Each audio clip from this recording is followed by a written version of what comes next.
yet another example of how this concept of evolution is being, it's like the magician's trick of forcing you to select a card. And I want you to think of it this way. Whereas God gives you a true choice, he shows you the tree of knowledge of good and evil, and then he says, in no uncertain terms, the day that you eat thereof, ye shall surely die. He doesn't hide it, doesn't gloss it over. He doesn't say, Adam, you really kind of need to stay away from this tree. I don't want to get into why. I mean, it's like way over your head. You probably wouldn't understand it anyway. Just kind of go along with it. Okay? No. That's not what God did. God said, see this tree? Don't eat of it. You can have the tree right next to it, which is tree of life, but you cannot have that one. You eat that one, ye shall surely die.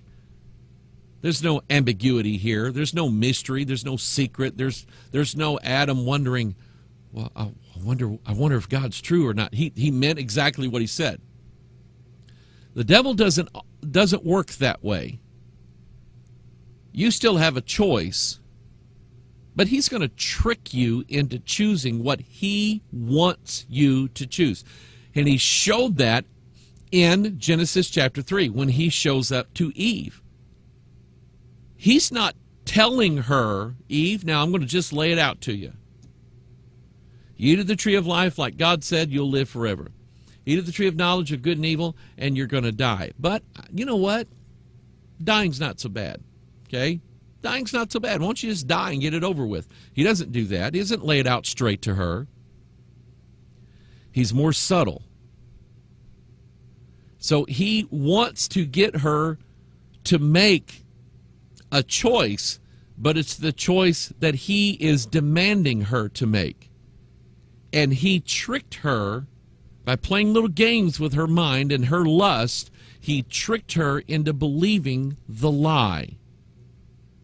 And so you have one company after another talking about evolve. By the way, I want you to look at this. This is a water purification company. What in the world does it have to do with what looks like a beehive? What does that have to do with anything? Nothing. But I want you to understand, number one, the concept here. I want you to understand what you're seeing. You're seeing a 6. That's what you're seeing. You're seeing a number 6. A 6 here, and a 6 here, and a 6 here. Here's a 6. There's a 6. Everywhere is 6, 6. That's part of it. The other part is, see this hive mentality? Everybody does what they're supposed to do, and everybody's equal, and everybody's got. Look at the housing units of the beehive. This hexagon is not bigger and more elaborate than this hexagon. This one doesn't have a pool in its backyard. They're all exactly the same. That's the hive mentality. That is socialism. That is communitarianism, which are contradictory to God's ways here on this earth. So that's the other part. The third part is the beehive, and this hexagon is a place of transformation. This is where the little bees, the little larva eggs of a baby bumblebee is transformed into that of something that has a sting on it. Think of that. That's what this represents. The beehive is a symbol of transformation. This is where the change takes place. So you look at the slogan here, evolve, better science, and then look at this emblem here, and you may not be making the conscious decision, or you may not realize this at the forefront of your thoughts, but in the subconscious realm, your mind is putting these things together. And we're being told, I went through, I don't know how many different graphics, different branding methods, ways of packaging things on websites, where product after product and service after service are all associating themselves with the theme of evolution, that man is going to change. There is going to be a fundamental transformation of mankind. And it's not going to be by drinking this purified water. That's not going to bring it about. So they are selling you a water purifier, yes, but they are also on a deeper level selling you a decision that is going to be made by you and by every other human in what I think the very near future. That's the purpose for all of this advertising and all this branding. We looked at, just for a few minutes last Tuesday, on Charles Darwin's The Origin of Species.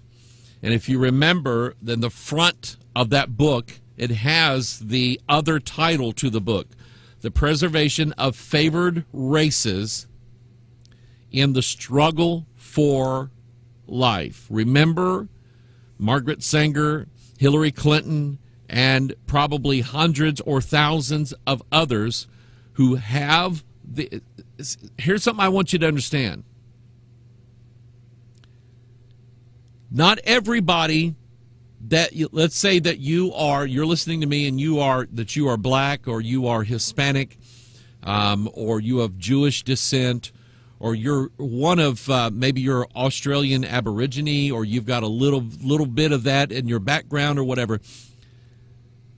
And you have all these liberals that pretend to be on your side as far as giving you equal rights and advancing you and liberating you and empowering you and so on and so on. And so much so that we think that it's best that we put a Planned Parenthood abortion clinic 2 blocks down from your house. Why? Because deep down inside, the arrogance of liberals is, let's try to get people to think that we are on their side, but the truth of it is, we don't like these people. We think they're mongrel races, and all they do is sit around and breed all the time. That's what Margaret Sanger believed in. Her and Hitler would have got along real well, because that's what Hitler believed. On all these, he was against all these mongrel races and was promoting the Aryan race, the superior bloodline. And it was all fed into them by Darwin. And then Blavatsky. And Blavatsky and Darwin both believed in evolution.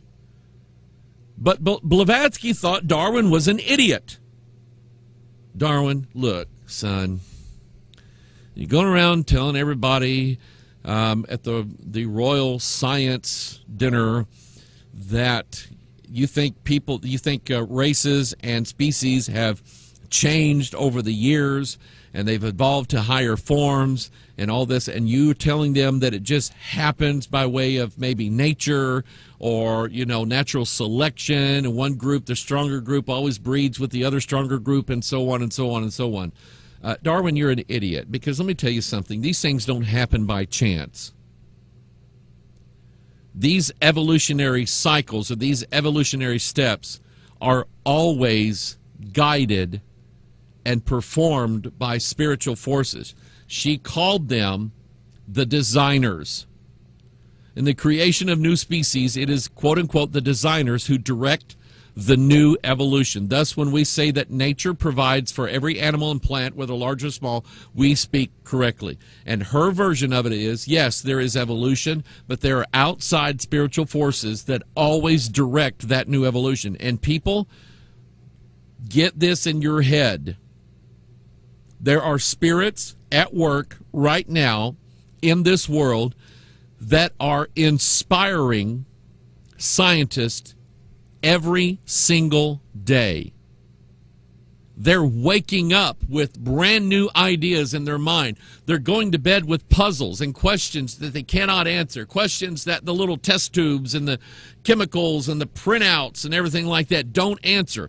And then they wake up the next day having had some dream or maybe just a thought entered into their mind, and all of a sudden, eureka! They've discovered something that they never would have thought of before. Where did it come from? Some of them know, some of them don't know. Nikola Tesla believed that a lot of his inventions, a lot of the things that he came up with, some that we probably will never know about, was given to him by way of inspiration of enlightened beings who did not live on this planet. That's what he believed. There's been others who have believed that as well. I don't have a problem with believing that our next door neighbors over here in Area 51, that some of those scientists that have worked or maybe are working there now have had access to spiritual entities that have guided them into some of the inventions that they have come up with. I don't have a problem in the world believing that. I think that's how it works. I think that's what familiar spirits do and are doing in this world right now. Here's a book called The Cosmic Consciousness, a study on the evolution of the human mind. And here's what he said: this new race is in the act of being born from within us, and in the near future it will occupy and possess the earth. Do you know what he's saying here? This evolutioned or evolved new humanity is going to literally come from within mankind. That's where the change is going to be. And remember, does the Bible say anything about that? Yes. It's called temple defilement. And Jesus said, you are not defiled by what goes into your body. Because if your body doesn't need it, it'll just throw it out in the toilet. You're defiled by what comes out of the heart of man. That's what defiles you.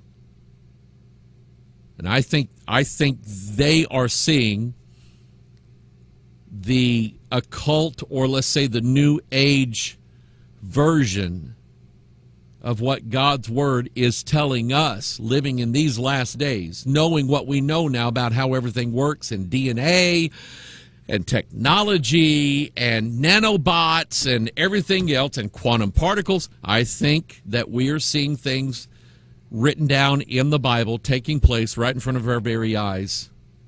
The evolution of mankind.